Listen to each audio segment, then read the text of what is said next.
I called this thing many things over the years, how healing happens, understanding healing, all of that. But it's basically what's really going on. And I'm going to do science, and then I'm going to do mind over matter stuff, and then we're going to go into the metaphysical stuff. So we'll start with the material world first. So lots of things go on in the body. Whenever anything happens to it, whether it's called an injury or called a disease, there's a bunch of things that show up. There's red blood cells, there's white blood cells, there's new bacteria, there's old bacteria, there is stuff that comes in to shift things, and this is where cancer happens. And I was just thinking about the idea of cancer this morning, not related to this talk, but cancer is what happens when a cell starts not knowing what it really is. And it used to be, it really only happened when there was a radiation accident of some kind. There was too much sun, or they were hanging out around too much uranium, or whatever it was. But now we've got all kinds of things that are causing cells to not know who and what they really are. So one of our things as we go into the mind process and metaphysics is to take a look at how that happens. And you remember all those spikes on the COVID? That's what these are. These are the spikes on the virus. So lots of things are going on. Where did that go? Huh. All right. I think my slides are out of order. Excuse me. That's interesting. I had just run through this slide for nonsense. Well, Chris is here and everything's a mess. I know it's my energy. Yes, yeah. But that's what makes it interesting. Right? It makes it wonderful. It'll be a new talk. You wouldn't have to tell us and we wouldn't know. I know. Isn't that fun? All right. So one of the things that goes on when anything happens to the body, again, whether it's an injury or an illness or an infection of some kind, is that whatever energy fields there are in and through the body are affected. And those funny little white marks are showing, if there was something going on in the shoulder, it might show up in that triangle. Or if there was something going on in the arm or the fingers, it might show up as that crescent. And basically it's saying the field gets reduced, the flow gets reduced around it and from the body, and then colors shift. Has anyone had an aura photograph taken at a, at a holistic health fair, right? If you've had more than one done, they've probably been 2 or 3 different colors. The last time I did one was 20, 30 years ago, and it was all orange, the whole field. There wasn't any other color, which I thought was very strange. Anyway. Yeah, so that's one of the things that happens in that field of energy that is constantly surrounding all of our bodies, penetrating our bodies. It's measurable. They're measuring it all the time. That's part of what they're doing with the MRIs and PET scans and so on, is they're measuring the electromagnetic energy in the body. And the thing to realize is that healing is what bodies do. We don't necessarily, in fact, better off generally not to go outside for help. There's 5 things that happen, and they combine things that are going on in the nerves with things that are going on in the hormones, with things that are going on in the circulatory system, which is not just the blood system, it's also the lymph system, and with local action. There's always a combination of these things happening all the time, when, especially if there's some trauma, stress, introduction to the body that it doesn't like. And the first thing that it does is it floods it out. That's the first reaction the body has to something that it doesn't appreciate in it. And if you've ever been to Mexico, you've had that experience. And I was fortunate because I understood about flooding out, so I didn't try to take liquid cork. So whenever you are experiencing the digestive system flushing itself out, help it. Drink a lot of liquid. Just help it flush itself out. You'll be fine. So it generates a lot of mucus, and allergens are simply the body attempting, allergies is the body attempting to flood out the allergen, the thing that has come in that it does not like. It'll send a lot of blood to an area. That's what we call inflammation. We see it bright red. It'll send a lot of lymphatic fluid, and that'll be the swelling that goes on there. And it'll do everything we can to get it out of the bowels and the sweat glands, whatever it is. So if you find yourself in a cold sweat with diarrhea and a runny nose, it just says the body does not like what you just took in. It's got nothing else. That's all that's going on here. All right, that's the first reaction. The second reaction that the body has is to seal things off. Now, in a cut, you've seen the red blood come in, and many of you have seen the clear fluid that comes in. Well, under a microscope, the clear fluid looks like these strings. And then it sends leukocytes in to make sure that no bacteria get past that. This is the wall it's building, and the leukocytes, the white blood cells, are the guards. And they're there to consume anything. And if they start consuming things, they start looking like what we call pus. That means you've got good white blood cells doing their job, cleaning up whatever seems to be there that shouldn't be there in the body. I love leukocytes. They are just amazing. So that little white ball we just saw a few moments ago has spread itself out to consume these viruses. And it will literally consume them, digest them, and turn itself into pus in the process. It will do the same thing with bacteria that does not belong anywhere in the body. It won't bother bacteria that belongs there. You've got a lot of good bacteria in the body, in the mouth, in the gut, lots of good places. But if it doesn't belong there, the leukocytes will come on in and smother it and consume it. And then that third is to burn it out. So if the body finds that it can't get rid of whatever it is it's upset about, it will go, okay, well, we'll just get hotter and hotter and be so inhospitable it can't live. And so unless a fever is raging for more than a couple of days, think of it as just, okay, the body's flushing this out. It's burning it out. It's trying to get rid of this thing. Inflammation is the body in the process of saying, out, out, doesn't belong here. Now, sometimes if inflammation doesn't work, it'll go in to seal it off. And that'll look like a cyst, or it'll look like scar tissue in place, or it'll look like adhesions where you have muscles that have been overworked a little bit too much. And so inflammation wasn't sufficient. You knew it was inflamed because it was warm and it hurt. But now it's developed a sealed off approach to deal with it. And then finally, the body will use any number of other systems or microorganisms in the body. That's just a brief introduction to the 4,000 species that occupy the body, not including all the different life forms that make up the body. That's just the species that occupy the body.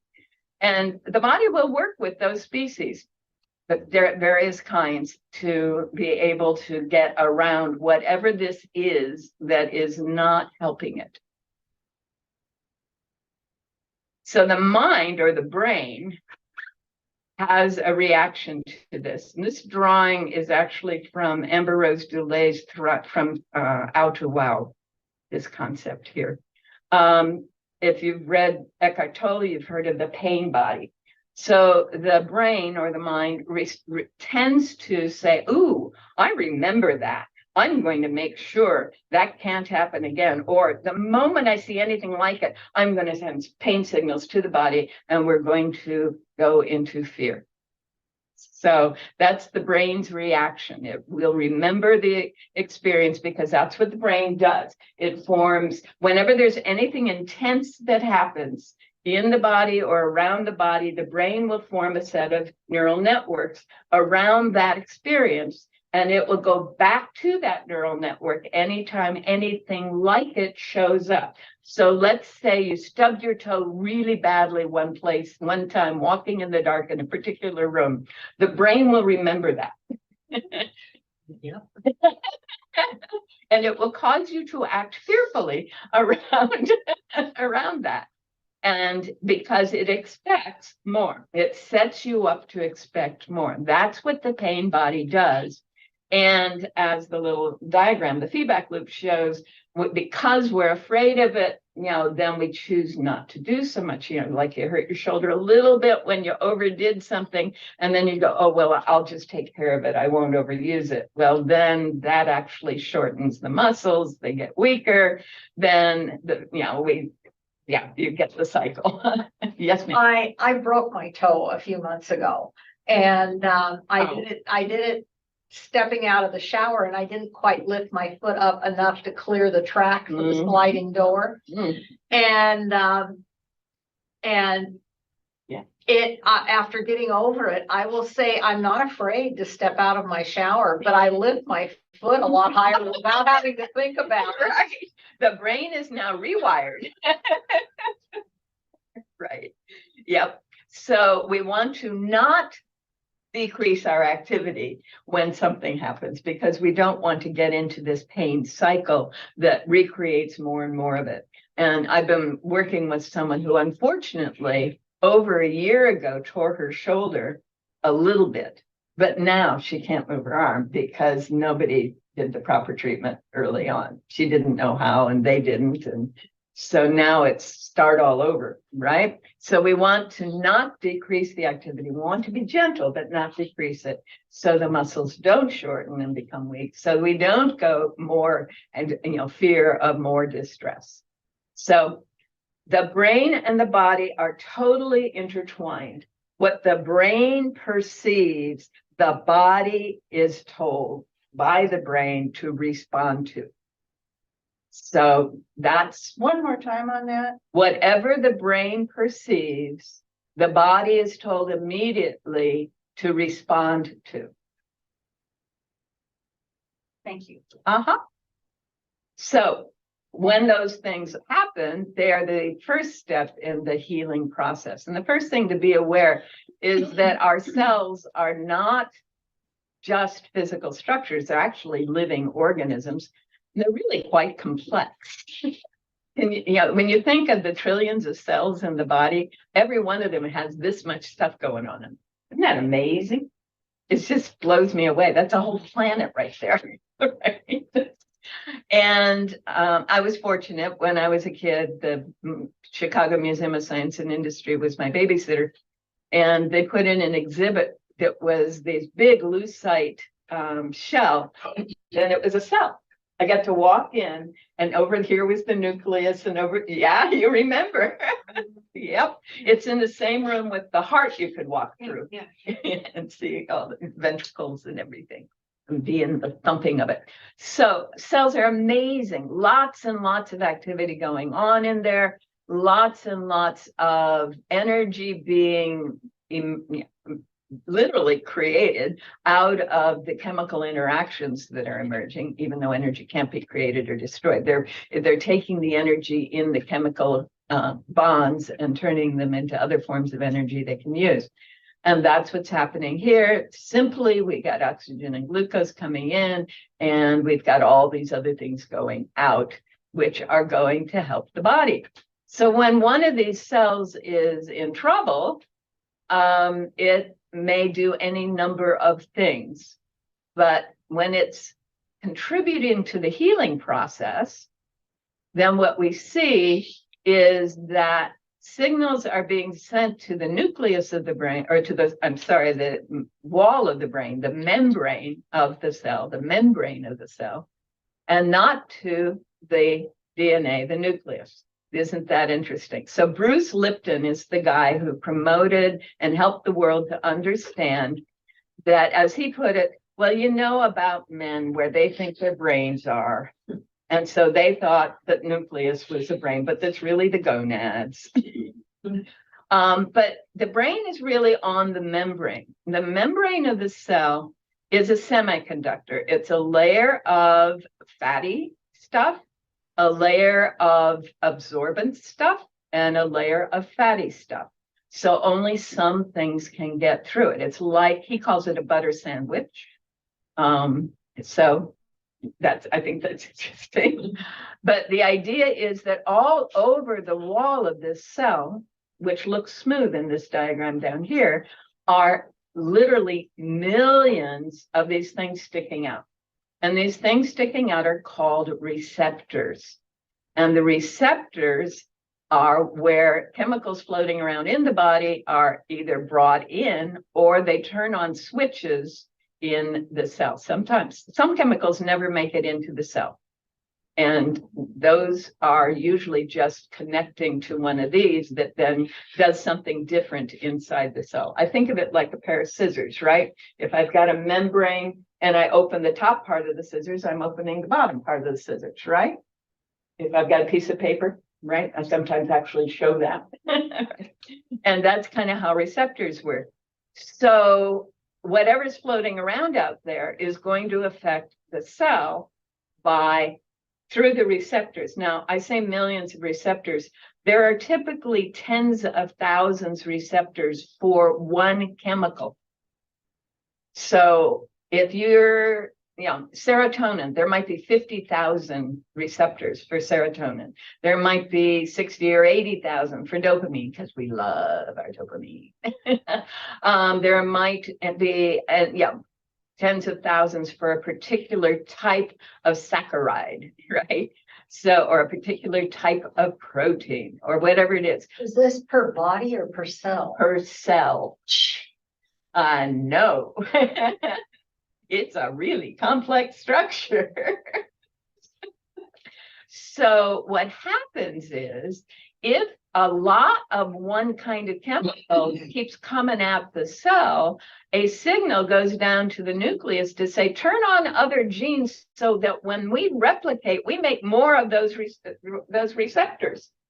So if you've already got 20, 30,000 going for serotonin, and you've developed a life in which serotonin is something you do a lot, or is being replaced by an artificial chemical that you've been doing a lot, then the next time that cell replicates, there will be more receptors for that on the next cell. So this is how addiction happens. Because if you've been taking a particular drug or getting a particular set of emotional hormones going on a regular basis, the cells start going, okay, we're ready for more, we're ready for more, we're ready for more. And we experience that as craving, right? So it's part of why moderation in all things. That way the cell can remain moderate. It also explains why when they put you on an NSAID or something for inflammation, they say, well, you got to take it for about 21 days, about 3 weeks before you'll notice any benefit. It takes time to build up the extra receptors. Oh, that's a good point. Al has a question. All right. Yes, Rosemary. Thank you, Randy. I just a couple of things I want to chime in. Thank you. This is so delicious. You need the lymphatic system to be intact, because a gland is swollen doesn't mean you cut it out necessarily. I'm not, speaking for everybody, but it's not all the way down, but it's going down. And I'm for that because it's doing its job. So thank you, Ruth. Helping eliminate, flush it out, right? Yes. Sometimes they get overwhelmed a little bit. And so the glands get swollen because there's too much fluid getting flushed out. And again, lots of fluids. You take in the fluids with as much. Do not take in distilled water, please. Because I have to do saunas. I do saunas, right? And lymphatic brushing. And it's great because all this other, look at my skin. I'm not doing it. It's not makeup. It's like, oh my God, I'm flushing out the toxins, So. It was beautiful. All right. So continuing at the cellular level, we've got all those receptors down below, and those receptors are receiving hormones that are usually sent out directly from the brain. They are also sent out from the adrenal glands, the cortisol and the adrenaline and such things. But that's from a signal from the brain to the glands. So these hormones, those are little blue starry things there, go down and the receptors connect with them and then turn on switches in the cell. So for example, the cells along the lymph system are turning on certain receptors and start activating, generate more lymph and flush this stuff out of here. Or the muscles will get the signal, oh, get active, or, oh, we've got a problem, stop running, right? Those kinds of things. So those hormones are what Candace Hurt called molecules of emotion. So what's happening is based on the wiring in the brain, isn't that nice? Molecules of emotion. So based on how the cells in the brain are being fed, they are sending messages to these little glands in the skull that are sending messages down through that neck. Really, just down through that neck. It's amazing how much goes on through that little thing. Down and out through all of the circulatory system. And then they get to the cells. Well, that's cool, except one of the things we've discovered is often the body is acting faster than they can travel. So that's part of why we know there has to be an energy field going on here, because we're getting reactions in parts of the body before the chemicals could have got there to tell them. So there's something else going on here too. Both things are happening, but at the cellular level, we've got the neurons working and we got the individual cells working, and they're working based on what the neurons are telling, the pattern of neurons that have been hooked. That pain body generally then tells the body, this is what needs to happen next. And often what needs to happen is bring in the leukocytes because they're going to take care of this thing.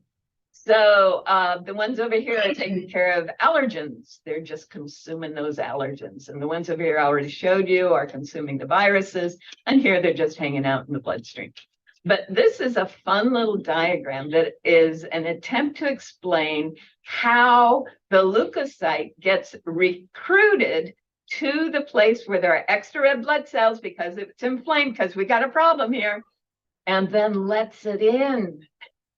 It's very cool. And it's all those receptors on the outside of the cells. And those little blue lines and marks here are the receptors on the leukocyte that are being fed from the cells that are saying, we got a problem, we got a problem, we got a problem, we got a problem. Okay, come on in, fix it. So that's kind of how it works. And it also happens among cells, not just within the cells. So this is a picture of brain cells up here. And the little blue things are the cells that feed the neurons. They aren't part of the brain messaging system, but they're part of what makes the messaging system happen. And that's actually a very recent photo. We've only been able to see things at this level very recently. And then over here, the stringy stuff I showed you earlier. And this is how it works. The blood comes in with some of that clear fluid, and then the strings get laid down layer by layer by layer by layer until you get a scar. All of what's been going on up here is the blood cells that are no longer needed as the layers get built are what are forming that scab. Right? And if there are, little bits of bacteria trying to get in there, then the leukocytes are there, they're eating them up and turning into a little bit of pus around the edge. And that's all that's happening. The more activity that's going on there, the deeper and more ugly, for lack of a better word, the scar will be. So when you're in a relatively healthy environment without a whole lot of bacteria and it wasn't a very deep cut, and you're not going to have quite so much the scar as this suggests. But I thought you might enjoy seeing how that happens. The body's doing that all by itself. I didn't have to put any cream on it. I didn't have to tell it what to do. I just kind of kept it clean, right? Let it do what it do. And I never did get over picking at scabs though. So yeah, unfortunately, it would like it if we didn't do that. They will wash off quite happily when they're ready. Yeah. All right. Any questions about this, going this far as where we are so far? Just a question about the distilled water. Yeah. Oh, I'm sorry. Yeah, I didn't answer that, did I? You just So, threw it out there. I did, right. So, distilled water has no chemicals in it. No salts, no magnesium, no potassium, no nothing. So as soon as it sees them, it goes, I'll take that. So it literally pulls it out of your cells. So in your digestive system, it's literally pulling out of the cells of your esophagus, your mouth, your esophagus, your stomach, everywhere, whatever electrolytes it can absorb. And what does it do with it? Just flushes it out of the body through the kidneys. This is distilled water. Distilled water. Okay, so it's pulling it out of the cells and moving it through the body. Getting rid of it. And those are often important things that we need. If you have leg cramps, you don't have enough of your electrolytes, right? Or if you're fainting in the heat, you don't have enough of your electrolytes. So it's really important that whatever fluids we're drinking do not take from the body, right? And that's part of why chicken soup is so good for us. It's full of electrolytes, right? I'm a little hesitant with these new chemically enhanced waters. I don't know. Do you have any history on those? I don't. Yeah. I don't. You're right. Exactly. I'm hesitant even with purified water because I don't know how much they took out.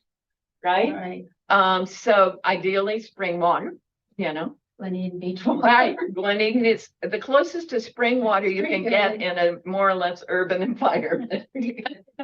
And Depot Bay gets the same water. They have the same water. So yeah, the least processed water you can. Rosemary. I was just going to say, yeah, I have to deal with this issue, as you can imagine. So what I actually do is we have a system, the whole house had to get changed for filtration just because my doctor was like, what's going into your skin in the shower, Anyway, chopping up lemons and limes and putting that in water, it actually helps. It's better than those powdered things that you add because it's fresh and that's electrolytes. And I noticed the difference right away. Like I feel like just from lemon and lime in my water. So that's an easy way to add electrolytes in a natural way. So and cucumbers work too. Cucumbers, yes. Is that helpful? Good. All right. So with at the organ and tissue level, we're going beyond the individual cell because we're working together. The cells are working together to do different things. So this is at the tissue level. And if you've got an ulcer, this is what's happening in your stomach. If you end up with diverticulitis, this is what's happening in your intestines. This is what happens everywhere there is tissue that is damaged in any way. This is what's going on in your muscles if you've cut them or anything like that. All right. And then there's all the other good things that happen at the liquids level. So first of all, we establish the normal. We're going to try to get to normal flows. We're going to try to get to normal firing in the neurons in the brain. We're trying to get to normal levels of hormones. The body will return to normal. I have normal in quotes for a reason. Yeah. For one thing, what was normal a year ago is not normal now. So I've learned in my body, I have about a 3-week delay, right? So if I'm dealing with an issue now, whatever I was experiencing over the last weeks, that's what it thinks is normal. All right. So, when another way to think about it is, most of us have attempted to play with our weight at some point in our life, and we find out, oh, it's going to go right back to that weight and maybe a little more when I dropped some pounds, right? It's just going to go, that's our normal. The body thinks that's normal. All right. And that's why losing weight slowly tends to be more effective than trying to do it in a hurry, because the body's going, wait a minute, we're not normal. Oh, we have to go back to normal. So that's part of it. Our normal heart rate, what is normal? When my resting heart rate sometimes is 55 to 57, and sometimes it's 62 to 64.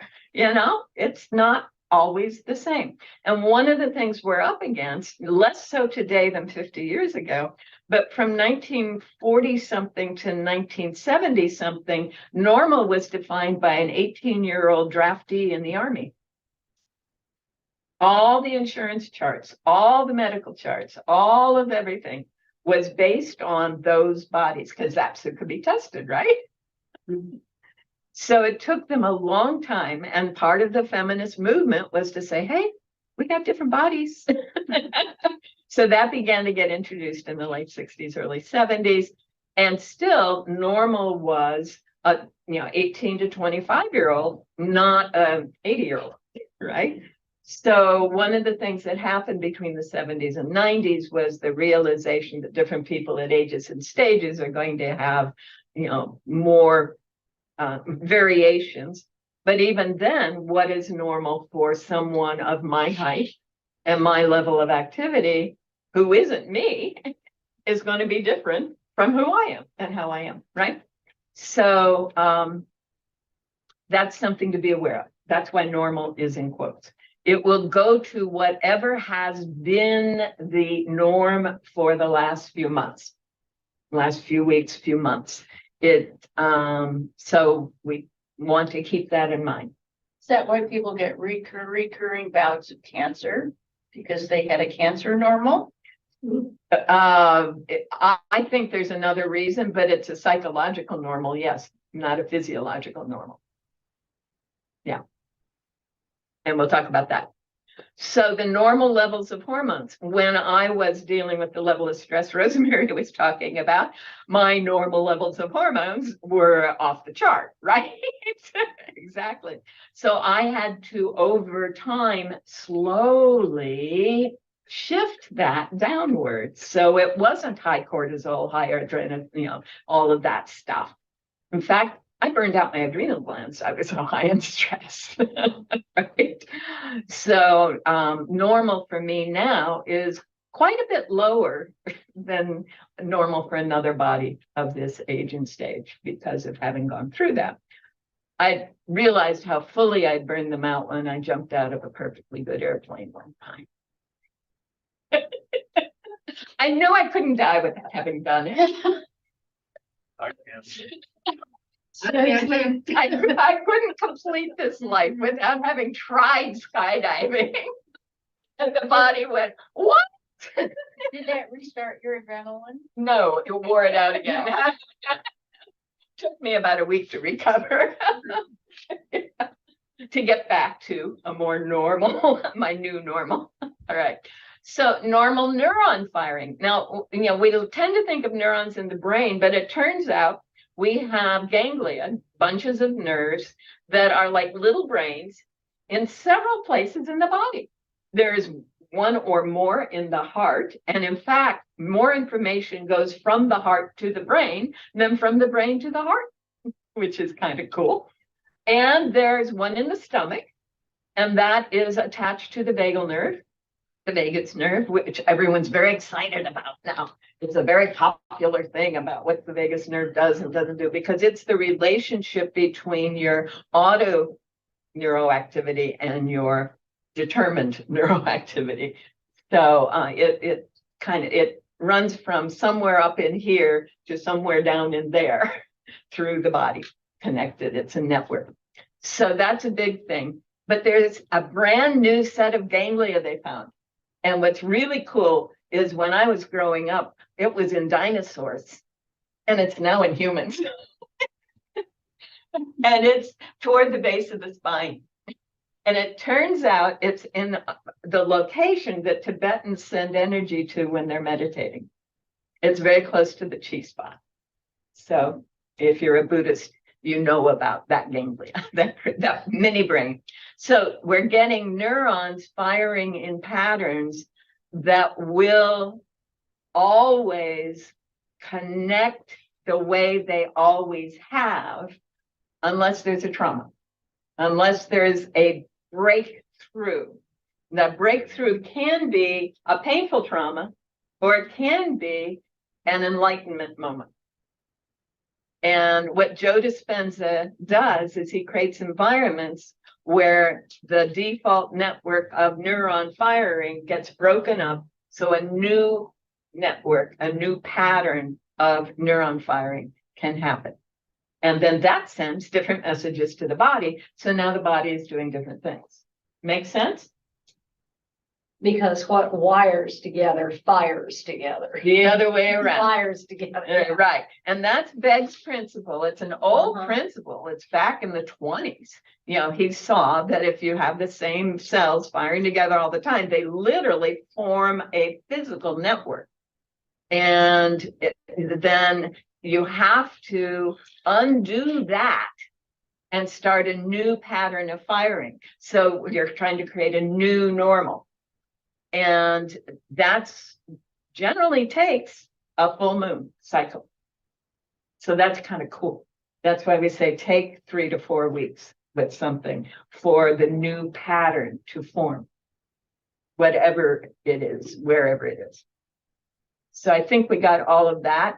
And this is, you know, the heart rate or the brain waves or whatever that are the result of the new normal.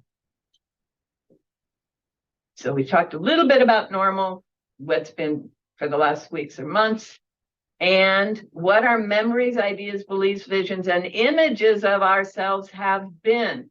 Now, Linda was reminding me the other day of the basketball player experiment. Are you all familiar with this one? Bradshaw used to talk about this one. So I believe it was the Indiana Hoosiers that this experiment was done with, but they took a team and divided it in 3 groups. One group, they said, you don't have to practice, just go home. The other group, they said, you got to continue to practice, a regular practice period. And the third group, they said, I want you to sit on the couch and use the practice period to imagine that you were practicing. What do you think happened? You know, tell us. Oh, the people that were imagining practicing were as in good a shape as the people that were actually doing it. Precisely. So what our beliefs, images, visions of ourselves have been. So when I was having to learn how to walk again, I watched people walk and felt myself walking with them, so I could retrain the muscles to actually walk normally again, right? Yeah. So we all have things that we can do with the brain. And there's so many stories of people who've used visualization to rewire the brain, to tell the body to do it differently, and have come out of situations where, you know, well, they thought they would never walk again, for example, or the kid that was going to be a vegetable becoming a football star, you know, those kinds of things, because they're visualizing. So One of my things I've always done with people that get diagnosed with cancer is I verbally say to them, think of a Pac-Man. yeah, that was the very first visualization we ever heard about, right? This kid imagined his leukocytes as Pac-Man going in and eating the cancer cells. That's beautiful. And then there was another one who saw them as white knights going through. Well, Stanford Yeah, pediatric group in the 70s. when you were there. Yeah, they were all doing it. Yeah, I love that. And that's what Dean Schrock was helping people do too. And that's part of what he was working on, is helping people to see what was going on in their body. But the next piece of that is to see ourselves as well and whole and doing everything we want to be doing.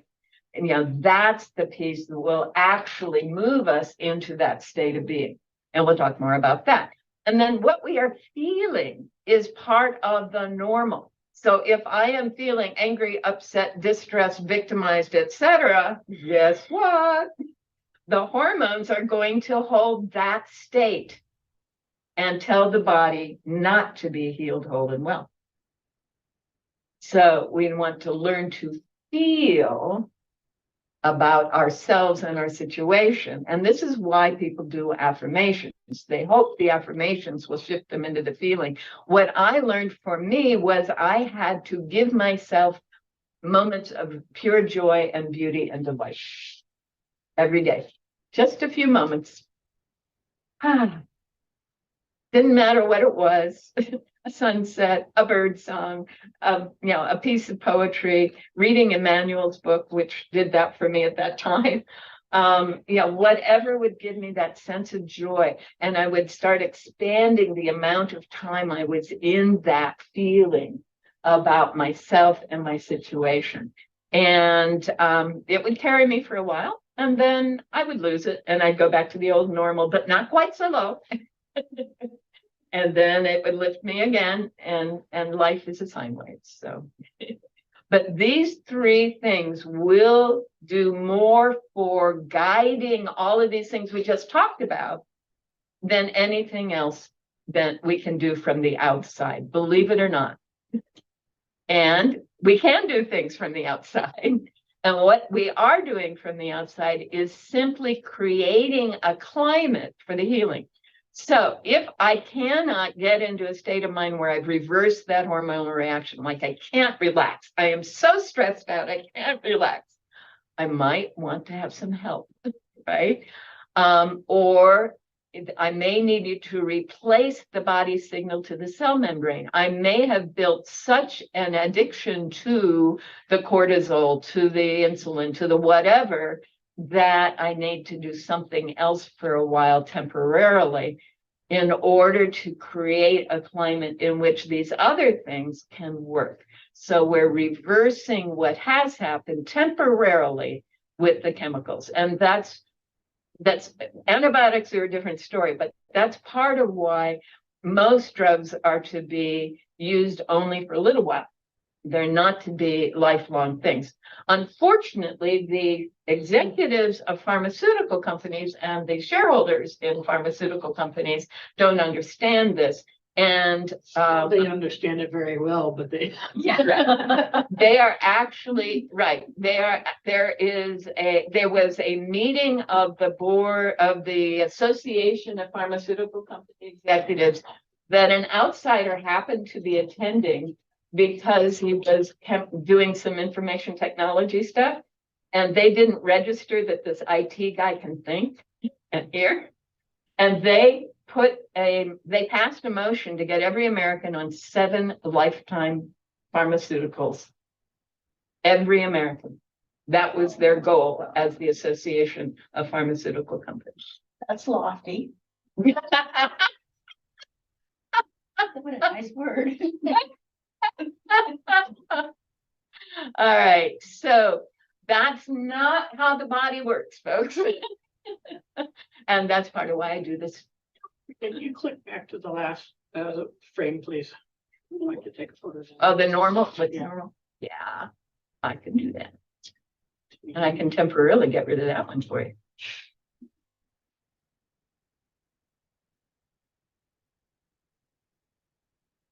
All right. Go back to that review. Cool. All right, so now why did that grow? Tim, did you need to get up for a minute? I think he was just changing his angle. Yeah, I'm probably gonna stand up though. That's fine. Yeah. And you can put your legs up too. I'm very fond of keeping my legs up on other chairs. Gonna sneak out and stand behind you. All right, dear. Better take this thumb. You said make another help. All right. Now, another way that we can help create the climate for healing is doing material things. Basically, we're removing the trigger. So a surgery can remove the trigger. For example, if you swallowed a watch or a battery, right, and you can't get it through the system. Massage is a wonderful way to remove triggers, because a lot of times what we experience that is now being registered in the brain as pain body stuff, the brain has been sending a signal to that particular spot in our body. You're not okay, you're not okay, you're not okay. So if we can get the massage person to undo that, that can be very effective. I love this picture of orthotics. Isn't that fun? There's a lot of stuff out there right now saying that you can fix your knees by fixing the shape of your shoes. And to some extent, that is true. It is amazing how our shoes do not facilitate a healthy body alignment. And so that's what that's about. And then, of course, the dental thing. And I'm not a big fan of a lot of dental work, but I had an aunt who suffered with hives all over her body for several years. They finally put her on an allergy medication, which helped. But then finally she had some swelling in her jaw and the dentist got in there. It turned out she was allergic to a staph infection buried in her tooth. Right? So, I mean, that's pretty deep. Well, I'll give you a plus for the orthotics. I damaged my knee pretty severely and was in discomfort for a number of months and stretching into a year. And I talked to my person that does the orthotics for my shoes, and they adjusted things. I no longer have to wear the knee brace. I no longer have knee pain. I'm gardening again, and I can even get down on the floor and back up. Right on. That is so And cool. it was all because they changed the way my shoes were fitting. Because that changed the angle of your knee. Yeah. Right. Yep. That Knees is and hips and the shoulders. Everything, you know? What's really amazing to me is how the trapezius muscle in my shoulder adjusts depending on how I'm walking. Mhm. I believe that. It's even better if you learn where the balance is in your body. That's part of what you need to do too. And you don't get that with orthotics, which I also can have. But if you learn the alignment in your body, Yep. then it gives you a lot more wisdom. Yeah, everything that we can do without the material stuff is great. But if we don't have that, we can use the chemical or the material. And then energetic. What is it that we can do energetically? Basically, what we're doing is restoring the field and we're opening the energy centers and releasing blocks. And I know there's a couple of us that have practiced Reiki in here and been in the advanced stages where we've learned how to release the block using Reiki, which just means universal life energy. It's just restoring the field. So a lot of meditations out there that are called chakra meditations are designed to get that flow, that energy flow moving through the system. And each of these is an energy center. It's like those ganglia in a way.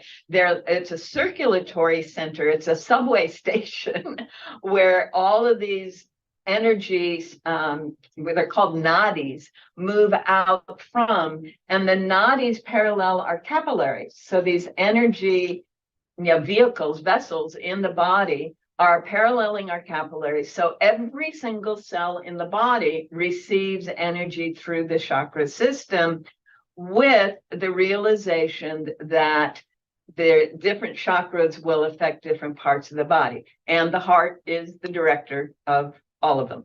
So when it's blocked, as 90% of Americans have done so, the block is right there, somewhere between the solar plexus and the heart. It's hard for the whole body to be well. So we want to open that up more fully. So energy healers, that's what they're doing. One of the places where I was first made aware of the importance of the immune system was when Hal Puthoff, who is one of the guys that did the remote viewing work way back when, received a diagnosis. He called up a woman in Eugene named Jane Katra, K-A-T-R-A. They ended up co-writing a book called The Energy Medicine. And he sent her the films that they were basing the diagnosis on. And she looked at it and she said, and I love this line, "It seems to me that what we have here are images on plastic. Let's get to work on your immune system." Isn't that beautiful? That's where we want to go, is realize that the body is going to be able to do just fine when we can do that. And we're going to do that through energy and through all those other wonderful things we've talked about. So this is one of the ways that you can facilitate energy flowing in the body. These are called mudras. And the top one is just on the forefinger, and then the second finger, and then the ring finger, and then the pinky. So the one with the index finger, your first finger, is going to open up that lowest chakra and keeps that energy moving out through the nadis. The next one fosters patience. That means that the solar plexus and the whatever we call that navel one will be more effective in the world as they're opened and the flowing is moving. And then the ring finger, that's the solar plexus moving up into the heart. And then the pinky is the throat and the third eye. So alternately touch each of them for a few seconds, for a few minutes. It's not to do all day. It's to do when you're realizing, ooh, I'm feeling blocked. Ooh, the energy needs to move a little better. And it's from that website down there, eclecticenergies.com.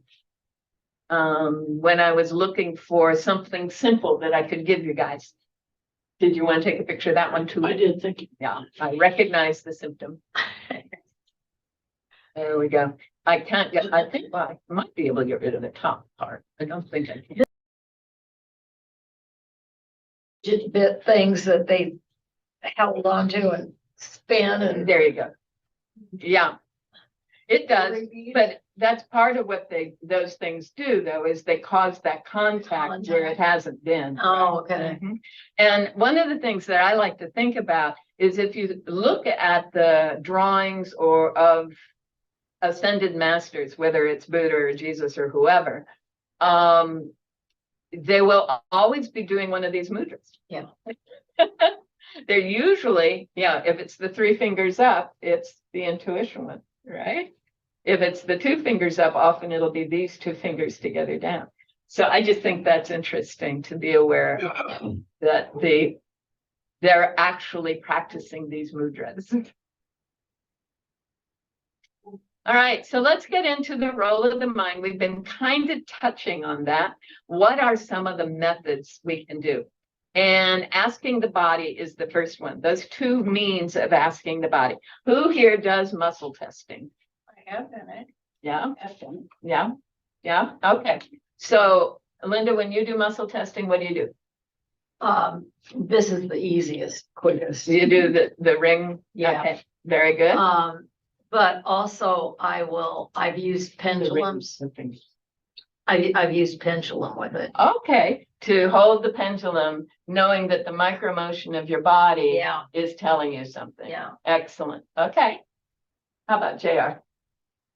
Well, in the grocery store with fruit and stuff, I use the Lean forward or lean back? forward or lean back, but Forward means, that's what I'm gonna get. I'm gonna Right. get that watermelon. right. So if you're doing the fingers, it holds when it's yes, and it's weak when it's no. Right. And I if frequently use my dowsing fob.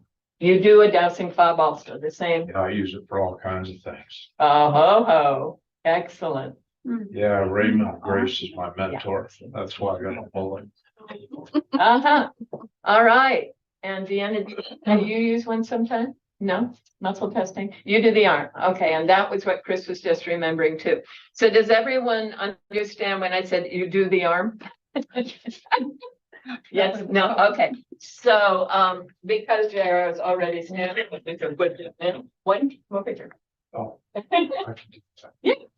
So they can see. All right. Oh, okay. So you're going to extend your arm and you're go out to the side. And think of something that isn't true, like say a different name for yourself, and try to hold your arm up. Okay. Try harder. Think of something that isn't true and try harder. I'll use my left hand. Is your name Sue? Let me know when you're ready. I'm ready. Okay. He's gonna try as hard as he can to hold it up. Ooh, you got good strength. All right, thank you, sir. I appreciate that. Now, I want you to know that that energy that's in your body is flowing out through your arm all the way into the ocean. Feel that and think of something that is absolutely true that you would never doubt. Okay. All right? We're gonna do this. Got it. Thank you. That's muscle testing. All right? And Thank you. you can ask your body about conditions. as well. Anything. You can do anything, but that was the most, that was the way my Reiki master taught me. So, yeah, whenever you're in the presence of something that is good for you, that is truthful, that is in alignment with who and what you are, the muscles will be strong. And whenever you are in the presence of something that isn't, the muscles will be weak. And you can do that with chemicals, with supplements, cleaning products. You can do that with people. Anytime that you are in doubt about whether this is mine now. It might be yours next year or next week, but it isn't now. So how do you do yourself then? So there we're using a technique where you take one hand, and I always use a weak finger, the third or the little one. Okay, you take one hand and make a ring, and you take the other one and make a ring through it. And now think of something that you know to be not okay, and try to pull them apart. Okay, yeah, but, okay. And then, and when you, Because what I'm doing right now is I'm vetting people to become a roommate. and I need to have something to help me. And Right. It sounds like exactly. right, and leaning forward and leaning, feeling pushed back is another one. Ooh, this isn't. Right, or, ooh, yeah, that's mine. Okay, Thank you. you're welcome. Thank you, Jan. All right. We used to blend herb blends for teas. and Oh, yeah, that you kind of did. thing. And we'd have customers come in and go, well, I don't know if it's this one or this one. And so we just have them hold it in their hand and do the muscle Excellent. while they're holding it. That And but I wasn't even telling them what they're doing. I'm just saying, oh, let me see that. And I would just gently push down on their arm. And if it just went right down, I'd say, well, maybe try this one instead. And I would do it and there'd be some resistance there. And I go, okay. And I know which one to refer them to. I love that. That's beautiful. And she didn't even have to tell them how woo-woo it is. Never tell them that. Right. All right, so anyone? Okay, I want to back up a couple slides there, back to here. So muscle testing is one. There's another thing. The book is called Focusing. The author is Eugene Gendlin. And what he does is he encourages people to go into a meditative state, go to the part of the body that is complaining, and have a conversation. Now, you may only be able to get yes or no answers. So start with what is yes and what is no. Ask the body what is yes and what is no. There might be a tensing, there might be a relaxing, there might be, you can hold your finger up or whatever and say what's yes or no with, you do something in the body that it tells you what is yes and what is no. And then you go inside and you go, okay, wherever it's hurting. We've been talking about knees. So, okay, right knee, what is it? Let's see. Is there something I can do to help you? And you get a yes or no answer. And if it's yes, is it something that I can change the way I'm eating? Yes or no. Can I change, my orthotics, right? Do I need to get Rolfed? So I know how to balance the body, whatever it is. But you can, yes or no questions in that meditative state, and then, write down afterwards, because you will not remember, because the brain's default structure will say, no, that's impossible. That can't happen, because it was trained to think it can't happen. So you write down whatever the answers are whenever you ask the body these questions. Now, you may get to the point where it's not a yes or no question. You may get to the point where you can simply say, what do you need? How can I help? And you'll get images or a song or a phrase, or you'll get something that says that will help. Or sometimes an image of a person that you can talk to. Yep, yep. Or a name or a part of a name, or, riding an ambulance or whatever. Sorry. Or scripture.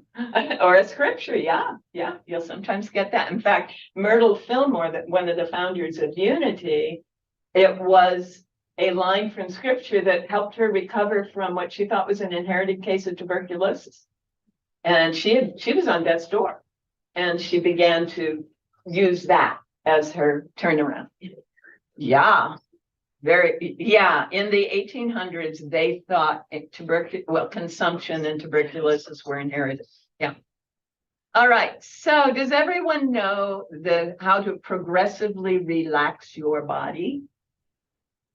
I think so. Yes, no? We got a couple of yeses. Okay, so you've done it. Someone has done it with you. They tell you tense your toes and relax your toes, tense your feet, relax your feet, tense your ankles, and tense your legs. You just move up the body, progressive relaxation, tensing and then relaxing, so that at the end, the last one are always your forehead, eyelids, and jaw muscles.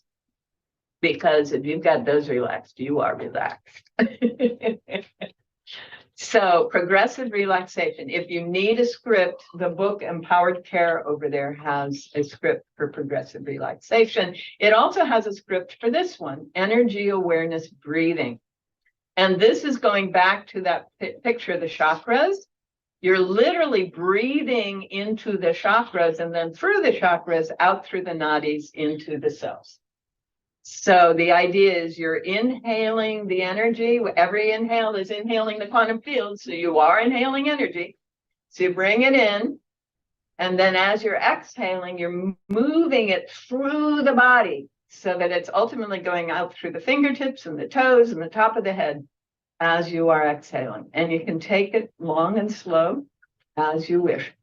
There's various visualizations you can do to help with that. I like to think of that energy coming into the body as light and see it moving through the body as I'm doing my exhale. And again, there's a script for that in the book Empowered Care if you want. And then that gets us then into the mental process of releasing the ideas that have become our norms. And anyone who's been in any of my classes has had to sit through this. But you get to do it a little bit. Thank you, dear. So the shorthand for what this process is, first, we accept that there is some subconscious pattern going on, some kind of program that the brain is stuck in, and it's facilitating or it's making it hard for me to break through what has become my pattern. So if that's a relationship thing where I managed to get into the same relationship, one of my favorite stories is this group of gals have been getting together for years for coffee and whatever, and they're sitting around talking, and one of the women is getting married again, and this is, her umpteenth marriage. And and at some point in the conversation, she says, well, I know men, I've been married 9 times. And the other one looks at her and says, yeah, you married the same man 9 times, different names. That's a pattern, right? We all have patterns. They're decisions we made when we were toddlers. If you saw the movie Defending Your Life with Meryl Streep, and I always lose his name. I didn't mean to affirm that. Yeah, sorry to say that out loud. Anyway, Meryl Streep, Defending Your Life. Albert Brooks. Thank you. I knew he was a Brooks, but I always pull up 3 other names first. Thank you. And he's such a good writer. He also did The Mother with Debbie Reynolds. That was too cool. And anyway, in Defending Your Life, they are actually looking at the history of his life from the other side of the veil. And the defense attorney, his defender, has him standing in his crib crying because his family is fighting and he has to be part of it. And he made his decision. He was never going to have that happen in his world again. And that's exactly what we do. That is such a perfect example of exactly what we do. Somewhere in our toddler years and up into our early 20s, we have these experiences. We just say, that's how the world is, and that's how I have to be. And then that's what we get to experience over and over and over, far too many times, until we wake up. And that waking up is accepting, oh, I've got this pattern. It's based on some thought, some idea, some belief that I chose to believe at some point in my life. So then the next step is to recognize I got a lot of emotions around that. And those emotions are what's keeping me stuck in the pattern. They're in the body. My masseuse can find them for me. But they're also, they are in the body because they are in the hardwired set of neurons that are sending molecules of emotions every time anything like that set of ideas gets triggered. So I literally, deliberately create the trigger. I let myself feel those emotions and express, push. X means from, so I'm pushing from within. I'm pushing those emotions out. They're stored in the brain and body system, and I am pushing them out to get to the point where I can release them through whatever method that I am open to releasing, whatever allows me to feel like I am separated from them. They are no longer part of me anymore. I am done with that set of beliefs and ideas. That pattern is no longer a program in my body. I am done. And I'm not hanging on to anybody, anything, any emotions about anyone associated with it, which is my definition of part of my definition of forgiveness. And the way I know I've forgiven someone, when I think of them, all I see is light and love. I don't think of anything they did to me. I don't think of anything other than the fact that they were love being present in my life at that time. And that's from the Course in Miracles, that way of thinking of forgiveness. So we know we've released when we're feeling that. It's done. I'm free. They're free. We're all done. I can feel them releasing me. I've released them. And for me, in that place, this incredible feeling of the words from the Bible are, neither do I condemn thee. Right? There's in that sense that the universe never held anything against either of us. Yeah, how nice that we're back in that space together. So then we have a vacuum, because all those emotions have been stored in all kinds of places in the body. So we want to fill that up with a different notion. And it's the highest idea we can come up with. It's what we want the new normal to be. Yeah? That's what we're replacing it with. Whatever we're ready to experience as the new normal in around that idea. Okay. So, I was the only daughter of a single mom who definitely was not prepared to be a mom and didn't like it much and had to support us and was not happy. And there were all kinds of issues there. And one of the issues was I was now responsible, but I didn't get to participate. So I had to get over that because it played itself out over and over and over again in my life. I was responsible to make it happen, but I didn't get to participate in the fun. Right? That was the pattern that she set up in my life and that I bought. I totally bought it because that's all there was. Right? So once I got that pattern, then I went through this process. Not once. The first time was great. I went for several months and didn't have any issues around it, but then it popped up again. So I did it again. And then it popped up again after a few months, and I did it again. And about the fourth or fifth time, which was usually about 3-4 years by the time it was totally done, it was done. Now I'm not having to be the responsible party, and I get to play. And I love it. My life is totally different. So I'm filling up the vacuum with this whole new way of being. And then I write a quick statement to remind me. The affirmation is to remind us. It's not to lead us in a new direction. So the affirmation for that is, yeah, I don't have to be the responsible one, and I get to participate and play. You can say that separately. You get to play and, Oh, yeah, they're both. yeah. Yeah. You can choose which leads. And any given time. Yeah. Thank you, Nurse.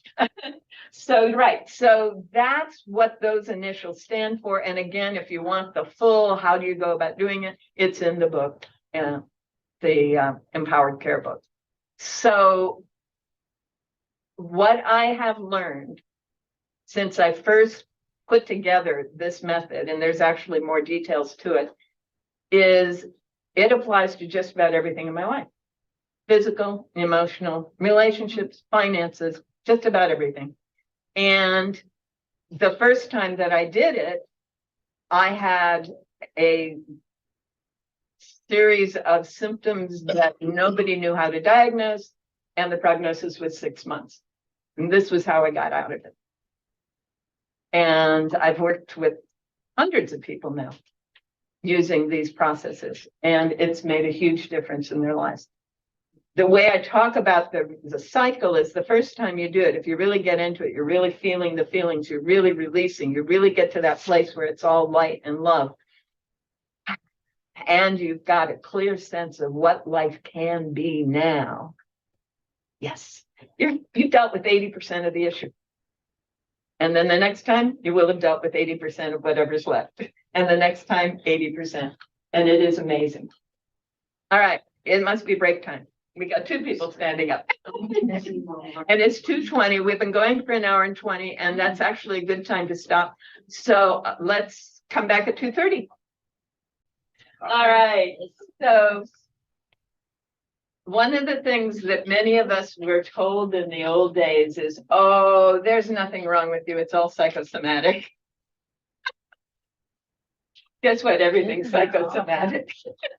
Everything is psychosomatic. What they're saying is they can't see what the material cause of whatever you are experiencing might be. Therefore, it's something else. And they don't know what the something else is, so they'll just tell you, you've imagined it. Right. So psychosomatic means mind-body connection, and mind-body connection is all that exists. The mind and body is one whole.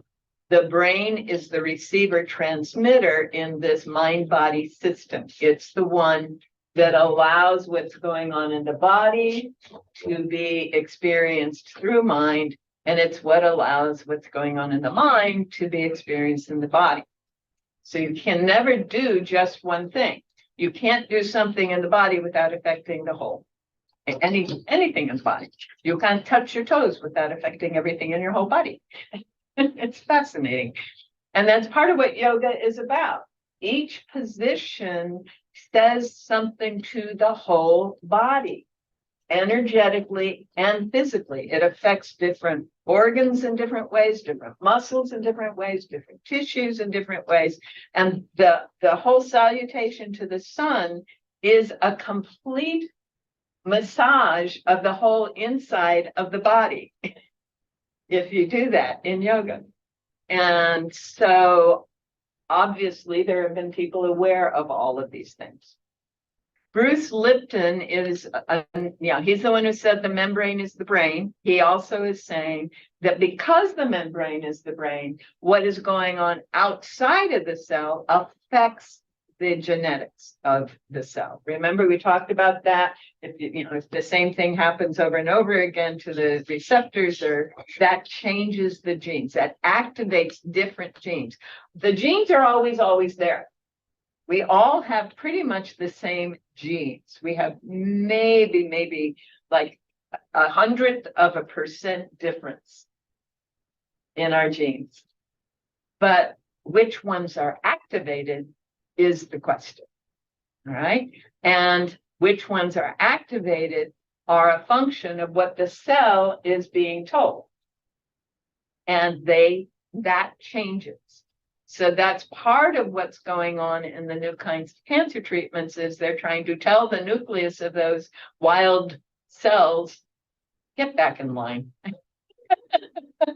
Start cooperating. You know how to do this. And it's also a large part of what goes on in people who reverse diabetes or, do these other things that we've been taught are chronic conditions. We are literally learning how to turn on different genes based on what's going on in the environment. And what's going on in the environment is the whole mind body. It's what we're thinking and feeling as well as what we're doing and saying and eating and all that stuff. So that means, as Carolyn May says, our biology is our biography. You cannot separate your life experience from your life condition. And Hopkins, the gal that I'm almost always quoting, Emma Curtis Hopkins, tells us that our form and features always reflect what the mind has focused upon. So, and her examples are, if you focused on a lot of unhappiness, your face will start looking more like a prune than the unhappiness will show up in your face and in your body. The mathematician will generally show up focused on this thing right in front of him. His whole body will tend to do that. And part of it is just the habit of bending over, but a lot of it is he's saying, this is what's important right here, rather than this is what's important out here, right? That's why you start looking like your dog. In part, because that's what you're focusing on. And why married couples often look like each other over time. Indeed. Indeed. Mm-hmm. That's a girl beard. Yeah. All right. My husband and I often get mistaken for siblings. So Yep. Mine and I did too when we were in our 15th or 20th years. Yeah. Yeah. Mhm. All right. So what we're focusing on is what we must be experiencing in the body. Literally everything is what we're focusing on. Everything. Whatever we are experiencing is a function of what we are focusing on. So guidelines for focusing. The first one is to breathe. If we're feeling scattered or we're feeling drawn, our attention is being drawn to something that isn't serving us, just breathe. And use whatever technique we've got to relax the body rather than be pushing into whatever we've been pushed into. Relax. And it's kind of a withdrawal there. The next thing that is the most effective way for shifting from being stuck in something to being focused on that which we choose is gratitude. That gratitude process of just find something to be grateful for in the moment. Any little thing. Oh, I'm sitting here. I can breathe. Oh, that's good. That's a start. Right? Any little thing that we can be grateful for. And then the next step is curiosity. What's really going on here? What got triggered here? Where's the pattern there? Whose voice am I hearing in my head? Right? Those kinds of questions. And then being aware of what it is we have chosen as our intention for our life, our dreams, our goals, whatever that is, because that will tend to pull us out of wherever we were headed and back to where we're choosing to be. So if we're in an appointment with someone and they say something that is contrary to where we intend to be right now, instead of going into all the upset, breathe and relax. Ah, yes, I'm here. All is well. This is good. Now, why did I get triggered on that? Is a good question to ask. Or what is it about this place that is bringing that up? You know, those kinds of things. And then, yeah, but I'm not that. I'm this. This is the life I'm choosing. And then the way to have the body-mind system functioning at its optimum is for as much of our attention as possible to be focused on heavenly outcomes, focused on beauty and joy and well-being. And I think it's fascinating that that fog is coming in like drizzle. It's like rain. It's supposed to be 84% rain this afternoon by 4 o'clock. Well, it is. And this is good because my plants needed it. For me, a little bit of rain. Thank you, Karen. Appreciate your letting it happen. She's been insisting it had to be sunny for a few days. I told her I needed a little rain for the plants. And rain for the green. That's right. Yeah, it's got to be the balance, right? Heavenly outcomes for me is the perfect balance of sunshine and rain. The perfect opportunity to have those wonderfully peaceful nights and hearing those birds in the morning. Whenever I hear the Asian doves, I think of this woman sitting right next to me. You were so happy when they came here. Oh, I was saddest thing about leaving Hawaii, And then they came. and they came here. Yep. I can't wait for the Swazons to come back. The distance. I hear you. Yeah. Yes, right. So Asian doves, the doves that are cooing, you have doves in your yard now, right? This season? Not yet? No. Oh, Mm, mine are back here. now. Mine are Yeah. here. They Wake just, up to them every morning. yep. Anyway, that's a heavenly I know, outcome for whatever. this lady. Okay. Yes. And I think of her every time I become aware of them. It's like, oh, good, Chris gets heaven. And my kitties. Yeah. All right, so that, yeah, when we can get to the point where what we are paying attention to is the heavenly outcome, we've probably worked through all of these things. Yeah, and that's where we want to be for the healthy, healed body. And guess what? It's your turn. Oh, that's interesting. It was supposed to come up with more things and it didn't. So there were bullets on this one, like your experiences of spontaneous healings, or like Linda shared of, you know, a little shift that made all kinds of difference, or any other stories that you have or recommendations you have for folks to experience how healing actually is happening in our lives and in our bodies. Get away from the stress. I sold a business and moved out of a house that I'd been living with 2 alcoholics for 10 years. Woo. And I moved out here to Eddyville and I lost 20 pounds in 2 months. Right on. Well done. Yes.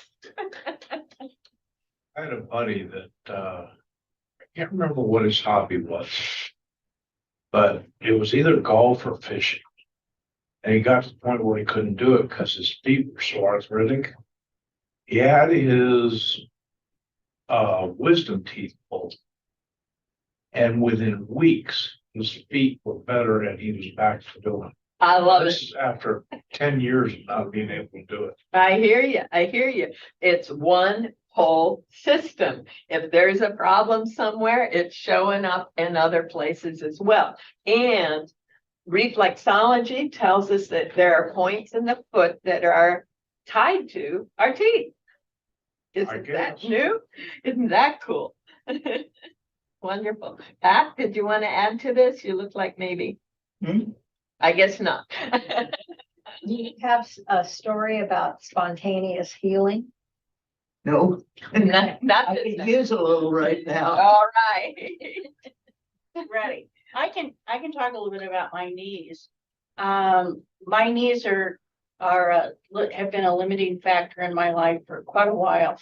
And I made a decision 2 years ago to have a different conversation with and about my knees. Excellent. And I never complain about my knees. I thank them for doing the best they can. for all of the injuries that I have given them over most of my life. And, but I don't complain about them. I'm grateful for the movement they give me. I'm grateful they're doing the best they can, and I can get up from the floor by multitude of factors better than I used to. And I don't even Congratulations. think about it anymore. Woo-hoo, yes, that's marvelous.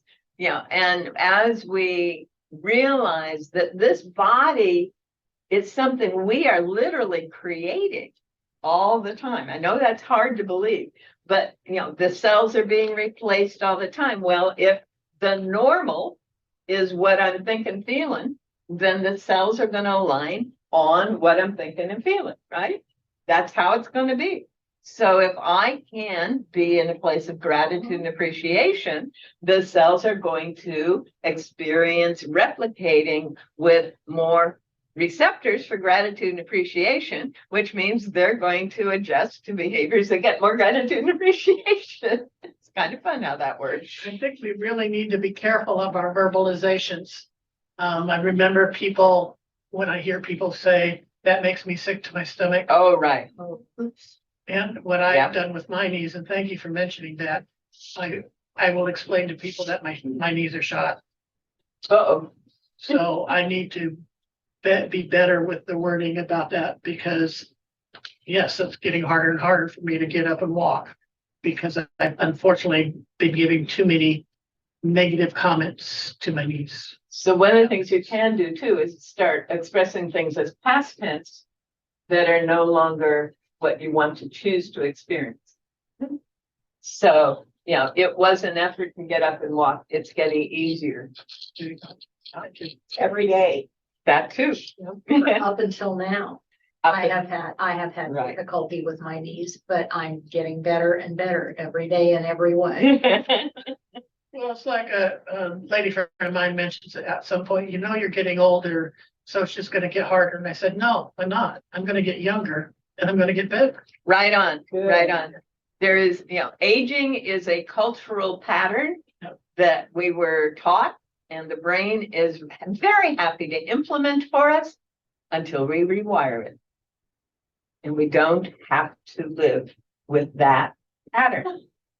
Yes, Linda? Oh, no, it just dawned on me the limerick I read to you the other Yes, day. you did. All right. Yes, Rosemary. So I wanted to share about just reframing things. So early on with this diagnosis, I started to notice, there's all this language around, we're going to fight the cancer and beat the cancer. And I was like, this is not going to work for me, because I can just do that to myself. I don't need this diagnosis. And I realized that, I, like you, Ruth, I grew up with a mother who made me very responsible. And she kind of talks that way, the way that these kind of things about, so even the Pac-Man thing doesn't work for me. So what I realized, what works for me is to be kind to the cells, because they're just kind of wounded children. That's how I view them. And I'm kind of just lovingly trying to go, you don't have to do this. You're loved. You're loved. It's about kind of just reframing it for love. And sure enough, I started finding books that kind of went along with that. And one of them is called Cancer is Not a Disease. It's a body healing mechanism by Andres Moritz. Okay. Big medical intuitive, fasting, all this amazing stuff, right? So I was like, yes, somebody else thinks like me. And then, of course, a doctor came along that thinks like me. So, but I had to change it first. I had to reframe it for myself first. And this is even before I was working with you, Ruth, So, it's just a different way of handling it. And I just thought that's probably what got me into that place, and was that kind of self-berating talk that was coming at me. Not to blame. That's what I learned, right? So I was like, no, these cells can go back to being loved. So so I'm not in a spontaneous healing yet, but I am working on it. And so that's my approach, is to kind of just flood things with love and light, and not about annihilating them or killing them. And I don't think that actually, it makes me more angry and stressed, actually, when I think of it that way. So this way, I kind of just I give myself the childhood I never had. I become my own parent. So that's what I have to offer.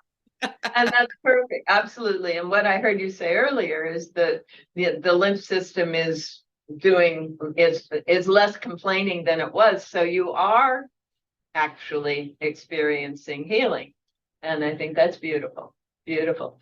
There is a word that is helpful. I actually heard myself saying this last time I did this talk, and that is for those folks who live with and are comfortable with the G word. One of the divine qualities, we talk about God having these divine qualities, love and light and beauty and truth. And God is not healing, God is health. Right? And God is omnipresent in unity. That means in every cell. That means in every molecule, in every atom, everywhere. Panpsychism is the current version of that by the scientists. They can't say God, but they can say panpsychism. Thanks for sharing that positive. Yeah, that helped. Oh yeah, and her story. Isn't that beautiful? Right. So yeah, health. That health is fully present in our bodies. Always. It's just the brain has this other notion of what is going on based on its wiring. And so it will send signals to the body to show up as these other things. That's all it's done. And now you're sending signals through the brain to the body that are showing up in the ways that are in alignment with that which you choose to experience more of, the heavenly outcome, right? It's helpful if you write it down, because we've got this really strong defense mechanism called our primary mind, that we think with. Yeah, the brain. The brain. Well, the brain's an organ, but No, yeah, I understand. But But the they- network in the brain is what you're talking about, yeah. but then you have the whole subconscious that's really a lot of the power for what happens. So if we want to talk to our subconscious, and we want to make sure we're using the language that is healing and affirmative and is more aligned with the greater, bigger good out there, rather than the filter that we go through that we call the mind. And the language you're using to describe that is the language I learned also. But as I've been doing the Noetic Moments show, and I've been tracking the most recent research over the last 3 years, I'm learning a different language. And the language is the mind is what we have called the soul, the spirit, that field, that energy field. The brain is this network that receives and directs the body. And most of what we call thinking is what the brain is doing, not what the mind is doing at all. And that's because in our culture, we've been trained to develop the left analytical perceptual brain and not the right holistic receptive brain. So the mind doesn't have a path into our normal thinking process. So when we meditate, when we do things like progressive relaxation or energy awareness breathing, or even these focusing techniques, we're literally beginning to take apart that default structure in the brain that has been our conscious thinking, and allowing that subconscious, which is the link between the brain and the body, to be rewired in alignment with the mind, which is this unity, part of the unity of all that is.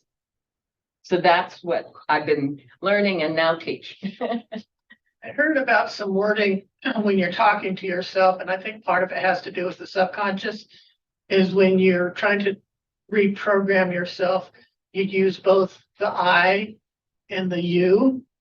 So I, Randy, need to think blah, blah, blah, blah. You, Randy, need to blah, blah, try to keep all portions of our id by giving us different directions with the wording. I think that, yeah, most of us are actually several different aspects, right? There's the child self, there is the adult self, there is the parent self, there is the victim self, there is the perpetrator self. We're all here. And there's a guy named Roberto Assagioli who worked with Freud and with Jung, who came up with a method called psychosynthesis. And that was about recognizing all these different selves. And some of them get focused at different ages, got formed at different ages.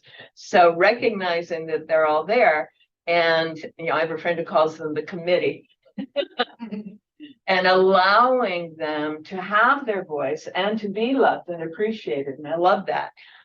So I can speak to my 3-year-old self who made up that rule that I couldn't participate, right?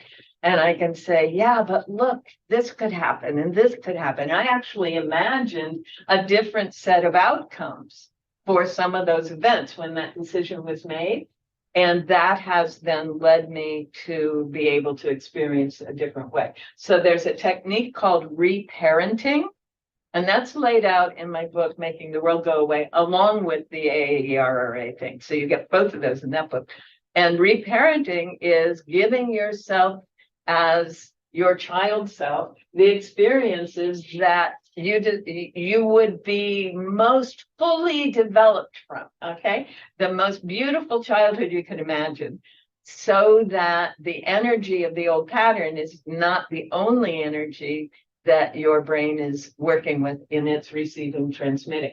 So as we visualize and feel heavenly past as well as potential heavenly future, it's like the basketball players, right? The body and the system, the body-mind system, sees that as being our actual experience. And it aligns itself. It aligns itself well. All right. This isn't a healing, but I remember you working with me because I said I can't sing. Mm-hmm. And I told you how I got to that belief. Yeah. I knew the exact circumstance that embedded that in my being, that I can't sing. And I remember you said, somebody told you that. You made the decision to believe them. Nice. And It's not what we experience, it's how we respond. yeah, and so I started singing a little more and that kind of thing, and telling myself, going through the express and release process of releasing the person that said this all those years ago, forgiving myself for believing it. Well done. And replacing it with an appreciation that I have a voice. You have a fine tenor. You're what would be called a bass in a women's choir. And now I lead dances a cappella. It's beautiful to watch. It's just beautiful. You Excellent. don't say that anymore, do you? But That you can't sing. No, no. not at all. No, she hasn't even No. come close to saying it in quite a while. It's beautiful. And so that's a case of replacing, right? She had that pattern. She replaced it with, yes, I can, right? I can do that. So the replacement can be as minimal as I can sing, or it can be as maximal as we have world peace. Right? You can go however you want, whatever level you want. It can go from I'm stuck on the scooter to I'm walking on the beach, right? And been there, done that, by the way. So we have this in us. It is part of being human. Healing is part of being human. Being stuck in unhealthy modes is not. That's just the cultural training. That's not who we are. I don't know what part of that process this really fits in, but making excuses and reasoning out the reason that a situation exists. Excellent, excellent. I didn't go into that here, but you'll notice there's nothing in here about why. Yeah. The moment we start to say, why is this happening? We're literally reinforcing the condition. Yeah, So the questions, the curiosities are never, why am I here? It's what pattern is unfolding here? What trigger has come up here? What is, what's really happening here? It's not the why, right? I do ask why on that one though, but why did this trigger me? That's a different matter. Yeah, Okay. right. That's not why my knees are. Oh, why my right, knees- right. Right. So the curiosity is not to delve more fully into the issue. Well, during the COVID thing, I was being asked all the time, all this biological stuff, but the biological stuff just reinforced the issue, right? So I needed to find a way to satisfy people's curiosity about what a virus is, how it works, and all of that stuff without reinforcing the idea that we are stuck in this, population destroying viral epidemic, right? And so that was part of what I had to learn around language. You're absolutely right, Mandy. How we talk is huge. All right. Yes, Oh. Rosemary. I just had a quick thing. We did have a spontaneous healing in our house. So we're in New York. We got COVID the first day. It was nuts. But I was said to my husband, we're not gonna go into this, right? So he's a big bicyclist. So I had him visualize, and he got way sicker than I did, his fevers, everything. And in New York, you couldn't go to a hospital, you couldn't do anything. So I was like, good, that's better. No interference. Let's just keep our minds positive. Within a week, we were done. I'm not kidding. And I mean, crazy. So we did have a spontaneous healing because we were not buying into this insanity around what was happening in New York. I mean, I don't know what was going on in Oregon, but here it was nuts. And So we heard. right. And so I was just like, no, that's not what I was trained. This is blah. I was done with it within 3 days. And it took longer, but it was like, what did we love to do? Let's just keep visualizing ourselves. What do we love to? I love to cook. So I was like, I'm not going to let this stop me from cooking, whatever it was, just, act as if. So that was Right. that was a spontaneous thing that happened because around here where we were, people were really, really getting sick. I heard a lot from New York around that. Thank you, Rosemary. Yep. And a lot of us learned a lot during that time. We did. It's 3:00 and I would like to declare us done. Are you guys okay with that? Are we done today? Good. All right, Thank you. we're done.